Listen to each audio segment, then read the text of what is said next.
제목 오감도에 대해서 설명드리겠습니다. 이 제목 오감도는 앞서 말씀드렸듯이 건축물을 설계대로 건축했을 때 나타나게 될 건축물 모양을 그린 조감도입니다.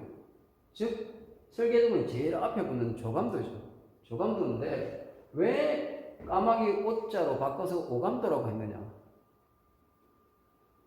이상은 이 조감도를 까마귀 오자로 바꿔서 오감도로 바꾸면서 두 가지를 우리에게 가르쳐주고 있습니다. 하나는 이 오감도 연작시의 내용이 죽음과 다르지 않은 제국주의 일본 식민지 노예인 조선 민족의 삶을 그릴 것이다. 그리고 있다는 것을 밝히고 있는 것이고, 또 하나는 그 구성과 배치가 설계도면 형식이다 라는 이 두 가지를 가르쳐 주는 것입니다. 그래서 이상은 조감도의 조자를 까마귀 오를 바꾸는 이상식 한자 조합으로 단어 변형의 형식의 이상식 한자 조합 단어로 그것을 간단하게 우리에게 가르쳐 줍니다. 이러한 단어 변형 형식의 이상식 한자 조합 단어는 오감도라는 제목에서만 사용하고 있는 것이 아닙니다. 시제 구어에 가면 열풍이라는 단어가 나옵니다. 그 열풍은 보편적으로 사전에 있는 단어는 뜨거울 열이나 아니면 매서울 열로 해서 뜨거운 바람 아니면 매서운 바람 이런 의미로 사용되고 있습니다. 그런데 이상은 그 두 단어를 싹 바꿔버립니다. 하나 앞에 열자를 줄지을 열로 바꿔버립니다. 그래서 줄지은 바람으로 바꿉니다. 이 줄지은 바람은 사전에 없는 단어입니다. 당연히 이상식 한자 조합 단어죠. 그래서 이게 의미가 어떻게 바뀌느냐? 줄지어 불어오는 바람으로 바뀝니다. 이것은 자연의 바람이 아닙니다. 줄지어 불어오는 바람은 자연의 바람이 아닙니다. 사회적 현상을 얘기하는 것이죠. 우리 신바람이 난다. 무슨 선거바람이 불었다. 투기바람이 불었다. 이럴 때 이야기하는 사회적 현상이나 유행을 말하는 것입니다. 그렇게 단어 하나를 바꿔서 의미를 바꿉니다. 또 하나가 있는데 그것은 오감도 15호의 권총입니다. 거울 속에 있는 내 심장을 향해서 권총을 쏜다 하고 하는데 그때 쏘는 권총은 인마살상용 권총이 아닙니다. 우리가 전쟁이나 사람을 죽일 때 쓰는 권총은 앞에 권자가 주먹 권자가 붙어야 됩니다. 그래서 권총이 됩니다. 그런데 그 주먹 권자의 이상은 또 싹 바꿔버립니다. 문서건으로 싹 바꿔요. 그래서 의미가 뭐냐? 거울 속에 있는 내 심장을 향해서 문서총을 쏜다. 이렇게 되는 것입니다. 그래서 이 오감도라는 이 이상식 한자 조합단어는 하나로 끝나는 것이 아니라 이처럼 연결되어져 있습니다. 그 부분에 하나 더 살펴볼 것이 뭐냐면 조감도는 설계대로 시공했을 때 나게 될 건축물을 얘기합니다. 이것은 무슨 청사진 이런 어떤 의미예요. 미래의 희망을 얘기하고 있는 겁니다. 그래서 조선민족의 죽음과 다르지 않은 식민지 노예의 삶을 그리는 오감도 내용과는 맞지 않는 것입니다. 그래서 조자를 까마귀 오로 바꿔서 죽음을 상징하게 한 것입니다. 정말 놀라운 이상의 생각입니다. 자, 시제 1호입니다. 13인이 무엇이냐 하는 것이죠. 13인은 1910년 강제 한일합방이 되던 해 조선 인구 1300만을 얘기한 것입니다. 그래서 1300만을 어떻게 13인으로 표현하느냐. 이것이 이상이 건축기사였다는 것과 관련이 있습니다. 건축기사는 축소 비율 자를 사용합니다. 1000대1, 100대1, 200대1, 1000대1, 1500대1 이런 식의 축소 비율의 자를 사용하죠. 그 이유는 현실에서 1m의 벽이 있다면 그 1m 벽을 설계도면 그대로 그릴 수 없습니다. 그래서 그것을 100대1로 줄여서 1cm로 그리는 거죠. 그런 형태의 축소 비율에 익숙해져 있습니다. 건축기사들은.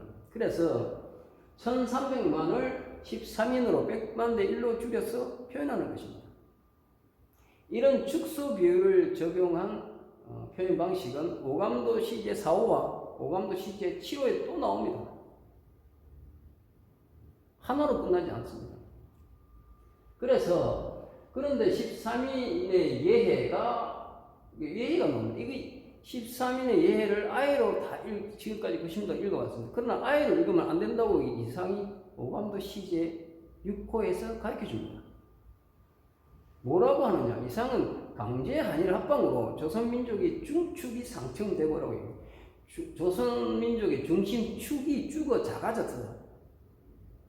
식민지 노예인 아예로 태어났다. 다시 났다. 이 얘기입니다. 이 예는 다시 난 이를 얘기합니다. 즉 우리가 이가리를 할 때 기존의 이를 뽑아내고 새 이가 나죠. 그것처럼 기존의 조선민족이 뽑혀나가고 식민지 노예인 아예로 중축이 상첨되어 죽어 작아진 아예로 다시 났다는 의미입니다. 그래서 이건 예로 읽어야 됩니다.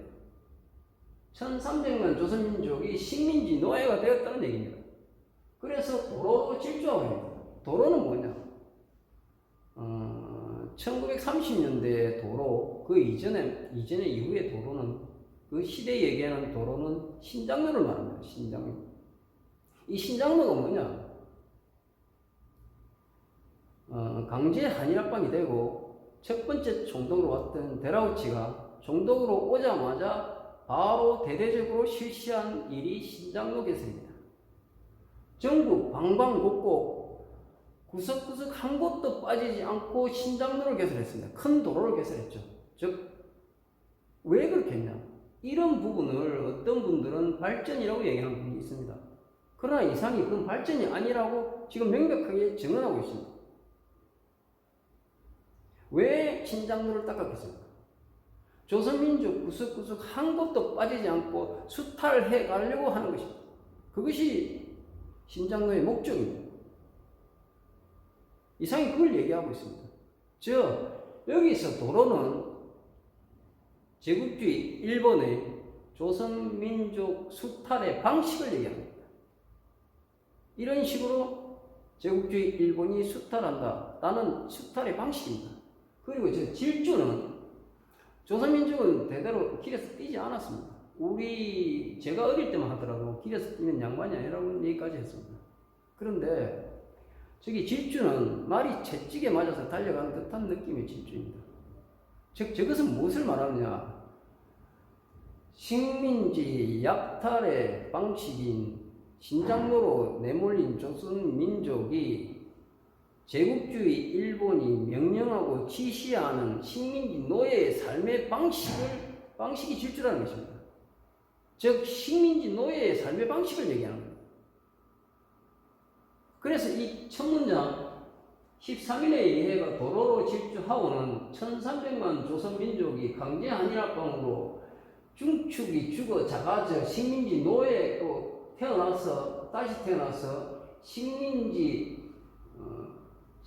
약탈의 방식인 신장로로 내몰려서 죽음의 질주를 하고 있다는 것입니다. 그래서 그 두 번째 행에 가로 열고 가로 닫고, 이 가로 열고 가로 닫고는 속사정을 살펴보면 길은 막다른 골목이 적당하고 있고 그 질주하고 있는 그 삶의 길은 막다른 골목을 향해 달려가는 질주하고 있는 것이죠. 막다른 골목을 향해서 달려간다는 건 죽음을 향해 죽음의 길을 달리고 있다는 것이죠. 그걸 조선민족의 식민지 노예의 삶은 죽음의 길을 달리고 있는 것과 같다는 얘기입니다.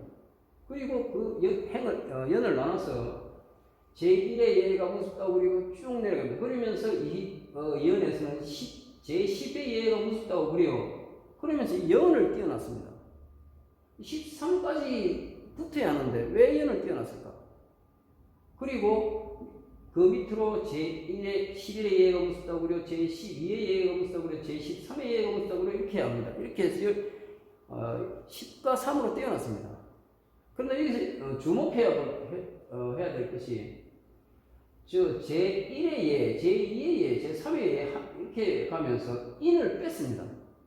저기 13인의 예였는데 이형부터는 인이 빠진 제1의 예, 2의 예 이런 식으로 합니다. 그래서 여기 10과 3으로 나뉜 이 연을 나눈 것과 저 인이 빠진 건 두 가지 사항으로 이상은 이것을 조선민족을 상징하는 것도 있지만 동시에 숫자 10과 3을 의미하는 것이 라는 것을 가르쳐 주는 것입니다. 그리고 이것이 더 무엇을 가리키는 것인지 우리가 살펴봐야 합니다. 자, 여기서 그런데 이게 제1의 아이부터 13의 아이가 무섭다고 우리 하는데 뭘 무서워하는 것일까요? 이 무섭다고 하는 것은 제국주의 일본 식민 지배를 무섭다고 하는 것입니다. 그리고 조선을 식민 지배하는 제국주의 일본이 무섭다는 것이죠. 그런데 여기에 갑자기 13일의 예해는 무슨 예해와 무슨 예해가 그렇게 꾼이 모여서 이렇게 얘기합니다. 갑자기 조선 민족에게 무슨 예해가 나타난 것이죠. 조선 민족이 무서워하는 게 뭡니까? 제국주의 일본이라고 그랬죠.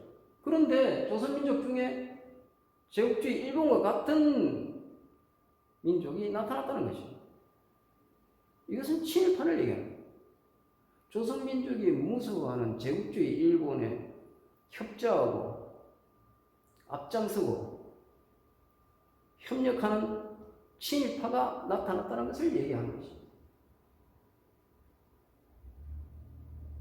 그런데 그럼 친일파가 나타났으면 이 시가 온전한 제대로 시가 되려면 친일파가 왜 언제 나타났는지를 가르쳐 줘야 합니다. 그래서 이상이 다음 행에서 가로 열고 다른 사정은 없는 것이 차라리 나았소라고 얘기합니다. 가로 닫고. 이거 속사정을, 내밀한 사정을 살펴보면 그런 의미입니다. 그런데 여기서 우리가 생각해야 할 것이 있습니다. 조선민족이 제국주의 일본 식민 지배를 무서워하는 민족과 협조하고 앞장서는 친일파, 이 두 가지만 있었다고 강조하는데 정말 두 가지만 있었습니까? 그렇지 않지 않습니까? 제국주의 일본에 저항하는 민족이 있었지 않습니까? 그래서 여기 보면 다른 사정은 없는 것이 차라리 나았소라고 얘기합니다. 그러니까 이것이 무엇을 의미하는 거죠? 즉 조선민족에게 일본에 저항하는 민족이 있었지만 그래서 그 어떤 사건이 있었지만 되돌려 생각하기는 너무나 비극적인 어떤 일이 있었다는 것이죠. 그래서 차라리 없는 것이 나았다고 생각하는 민족 저항이 있었다는 것입니다. 그것이 무엇이겠습니까? 이 3.1운동이죠. 3.1운동. 3.1운동은 1919년 3월 1일부터 조선 팔도 전국에서 대한독립만세를 부르면서 제국주의 일본에게 저항했죠. 비폭력 저항했습니다. 거기에 대해서 제국주의 일본이 어떻게 했습니까? 총으로 쏴 죽이고 칼로 찔러 죽이고 베어 죽이고 사람들을 집으로 교회로 몰아놓고 문을 잠그고 불을 질러 죽였습니다. 무수한 고문을 했습니다. 그래서 3만 명이 넘는 조선 민족이 죽고 고문당하고 처참한 희생을 했습니다. 그래서 외형적으로 실패했습니다. 그래서 그 실패가 조선사회, 당시 조선사회에 큰 충격을 주었고 많은 사회적 변화가 일어나기도 했습니다. 그래서 이상이 없는 것이 차라리 나았소라고 얘기합니다. 소리칩니다. 한탄의 소리입니다. 그런데 여기서 앞서 왜 13인의 예해를 10명과 3명으로 나눠놨는가? 여기서는 10과 3의 의미가 있다고 말씀드렸습니다. 인자를 빼서. 그 이유를 이상이 여기서 설명합니다. 1919년 3.1운동이 끝난 직후에 사이토 마코토라는 조선 총독입니다. 이 사이토 마코토가 조선에 와서 뭘 하느냐? 문화 정책이라는 이런 미명하에 사실은 민족 분열 정책을 시작합니다. 친일파를 발굴하고 양성하고 육성하고 지원하고 조선민족을 둘로 가르기 위해서 친일파를 계속 발굴합니다. 왜 그랬겠습니까? 제국주의 일본 지배계층들이 조선민족을 둘로 갈라 분열시키지 않으면 3.1운동과 같은 민족저항이 지속해서 일어날 것이다 라는 불안에 떨면서 그 해결책으로 조선민족 분열을 획책한 것이죠. 그래서 사이토 마코토가 총독으로 3.1운동 이후에 총독으로 오면서 곧바로 시작합니다. 대대적으로. 그래서 이 사이토 마코토가 1927년 12월달까지 총독으로 있으면서 계속하고 그 이에 잠깐 1년 몇 개월 동안 야마토기 하지만 사실상 1919년부터 29년까지 10년 동안 사이토 마코토가 한 민족 분열 정책이 이어졌다고 이상이 얘기하는 것입니다. 그리고 나서 1929년에 이 사이토 마코토가 또 옵니다. 전국주문으로. 더 와서 1929년, 30년, 31년 이 3년 동안에 뭐 앞서보다도 더 훨씬 강렬한 민족 분열 정책을 씁니다. 친일파를 뭐 대대적으로 양성합니다. 그래서 이상이 이야기하는 것은 이 사이토 마코토의 13년간에 걸친 조선민족 분열 정책, 친일파 양성으로 인해서 조선민족이 1931년에 그 해에 만주사변이 있습니다. 그 만주사변을 기점으로 두 개가 쫙 갈라졌다. 앞서는 뭐 친일파라고 하면 일부 지배계층이나 뭐 일부의 이야기였는데 이제 1931년 만주사변을 기점으로는 완벽하게 조선민족이 갈라져 버렸다는 것을 이상이 이야기하고 있습니다. 증언하고 있습니다. 그래서 이상은 뭐라고 얘기하느냐. 영을 나눠서 그 중에 1인의 예가 무섭다고 그러고 무서운 예라도 줬어. 그 중에 2인의 예가 무서운 예라도 줬어. 그 중에 2인의 예가 무서워하는 예라도 줬어. 그 중에 1인의 예가 무서워하는 예라도 줬어. 이렇게 얘기합니다. 여기 이 연이 사연입니다. 그리고 사행입니다. 사연, 사행입니다. 이상이 설계도면 형식으로 첫 번째 전체 도면을 그렸다고 제가 말씀드렸습니다. 이 사연, 사행은 의도가 있는 것입니다. 사자는 옛날부터 죽을 사자와 음이 같다고 해서 동양에서는 숫자 사자를 잘 쓰지 않으려고 하는 경향이 많이 있었습니다. 즉 이거 죽음을 의미합니다. 이 이야기가 뭐냐, 친일파로 사나 친일파가 아니고 제국주의 식민 지배에 무수하면서 사나 조선민족의 삶은 죽음과 다르지 않은 것일 뿐이다 라는 것을 각성하라고 이야기하는 것입니다. 즉 이리 사나 저리 사나 조선민족은 어차피 제국주의 일본 식민 지배 비지배 민족일 뿐이다. 그것은 죽음과 다르지 않은 삶이다. 그것을 각성해라 이 이야기입니다. 그러면 이리 사나 저리 사나 죽음과 다름없는 삶이면 그것을 각성하면 그 다음에 무엇이 나옵니까? 살려면 길은 뚫린 골목이라도 적당하고 뚫린 골목을 향해 달려가는 것은 뭡니까? 희망을, 삶을 향해 달려가는 것입니다. 조선민족이 삶을 향해 달려가는 것은 즉 제국주의 일본의 식민지배로부터 해방되고 독립한다는 의미입니다. 그래서 마지막 행위 13인의 예해가 도로로 질주 아니하여도 좋소라고 얘기해요. 제가 아까 말씀했죠. 조선민족이 식민지 노예에서 식민지 수탈의 방식인 신장로 내몰려서 제국주의 일본이 명령하고 지배하는 식민지 노예의 삶의 방식인 질주를 하지 아니하겠다는 것이죠. 질주의 거부. 그것은 조선민족의 해방과 독립입니다. 그것을 이상의 시제 1호에서 이야기하고 있습니다. 이것이 이상이 앞서 이야기했던 용대가리입니다.